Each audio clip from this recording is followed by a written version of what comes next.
अस्सलाम वालेकुम दोस्तों।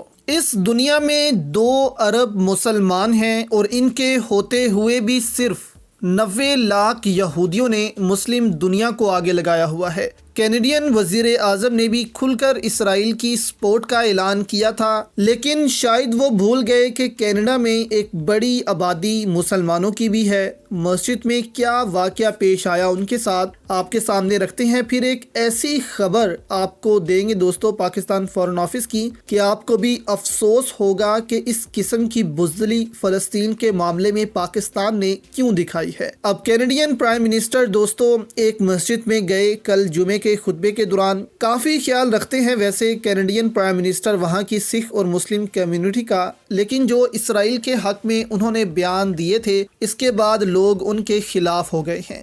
अब वो जाते हैं मस्जिद, खड़े होते हैं कि उनके खिलाफ नारे लग जाते हैं, शेम शेम के नारे लगते हैं मस्जिद में। आप भी ये सुने कि उनके खिलाफ मस्जिद में क्या नारे लगे। We have the Prime Minister here. We have ministers of the Crown here. We have MPs here. We ask all of you. We ask all of you to listen to him.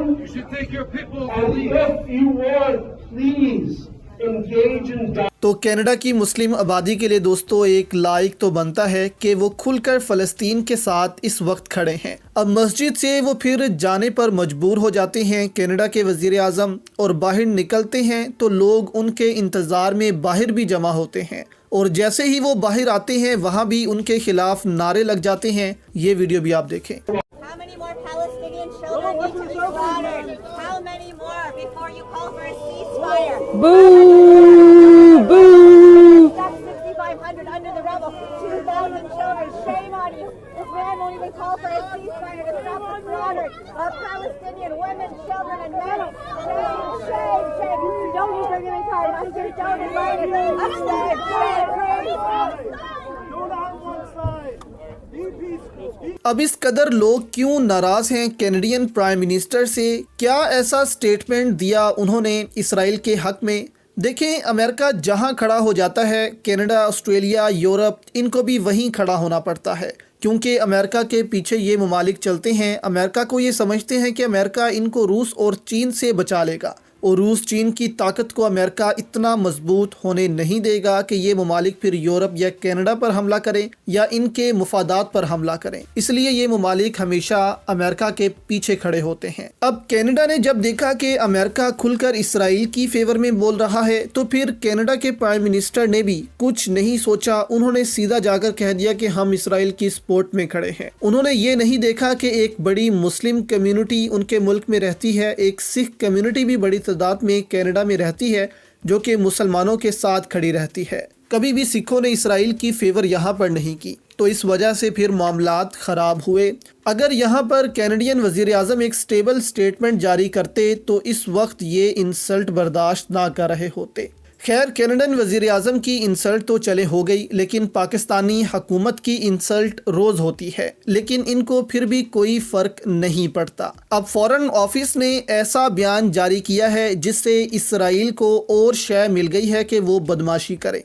मामला कुछ यूँ हुआ कि कल एक खबर आती है कि पाकिस्तानी फ़ौज गज़ा में है तो ये फेक खबर थी, लेकिन काफ़ी वायरल हो गई और सोशल मीडिया से ज़ाहिर था इसराइली हुकाम भी इसको देख रहे थे कि पाकिस्तानी एड के बहाने कहीं गज़ा तो नहीं पहुंच रहे। मामला ये था कि पाकिस्तानी फ़ौज की जानिब से 1-2 जहाज़ गज़ा के लिए भेजे गए थे इमदाद के लिए, कि ये इमदाद वहाँ गज़ा के लोगों को पहुँचेगी मिस्र के थ्रू। तो यहाँ पर खबर चल पड़ी कि पाकिस्तानी फ़ौज भी गज़ा पहुँच रही है और ये इमदाद वहाँ जाकर पाकिस्तानी फ़ौज देगी। वैसे तुर्किया ने रिक्वेस्ट की थी इसराइल से कि हमारी फ़ौज भी गज़ा जाएगी ताकि जो इमदादी कार्रवाइयाँ लोग कर रहे हैं उनकी हिफाजत हो सके, और इसके लिए तुर्किया ने बाकायदा तौर पर इसराइल से एक दरख्वास्त भी की थी, इसराइल को लेटर लिखा था। लेकिन पाकिस्तान के हवाले से ये खबर ऐसे ही वायरल हो गई जिस पर इसराइली हुकाम काफ़ी परेशान भी हुए थे। लेकिन इस खबर के साथ ही पाकिस्तान का फॉरेन ऑफिस मैदान में आ जाता है और कहने लग पड़ता है कि हमारी कोई इंटेंशन नहीं कि गज़ा में अपनी फ़ौज भेजें। आर्टिकल आपके सामने ये चल रहा है दोस्तों। इससे इस कदर नुकसान हुआ है पाकिस्तान को, ये भी आपके सामने रखते हैं। मुमताज़ ज़हरा बलोच कहती हैं कि हम फ़लस्तीनियों के साथ खड़े हैं और चाहते हैं कि इस लड़ाई का कोई हल हो, लेकिन हम ये चीज़ भी वाज़ह कर देना चाहते हैं कि हमारी कोई इंटेंशन है ही नहीं कि हम गज़ा में अपनी फ़ौज भेजें, ऐसी सिचुएशन में जब हमास और इसराइल के दरमियान जंग जारी है। यानी कि पाकिस्तान यहाँ तस्लीम कर रहा है कि जितनी मर्जी लड़ाई हो जाए, तूफ़ान आ जाए, गज़ा तबाह हो जाए, हम वहाँ अपनी फ़ौज नहीं भेजेंगे, आप इस चीज़ से बेफिक्र रहें। अब इससे इसराइल को भी शय मिलेगी कि पाकिस्तान तो कभी भी अपनी फ़ौज नहीं भेजेगा गज़ा, हमें पाकिस्तान से ऐसे ही डरने की ज़रूरत नहीं। बहुत मुश्किल से एक मिसाइल टेस्ट के बाद हमने इसराइल पर अपनी धाक बिठाई थी, लेकिन इस बयान के बाद आप कह सकते हैं कि ये धाक भी अब ख़त्म हो गई है और इसराइल को अब यकीन हो गया है कि मुस्लिम दुनिया में अब वो दमखम नहीं रहा, अब वो बहादुरी नहीं रही अपने मुसलमान भाइयों के साथ खड़े होने की। तो ऐसा बयान कभी भी फॉरेन ऑफिस को नहीं देना चाहिए था।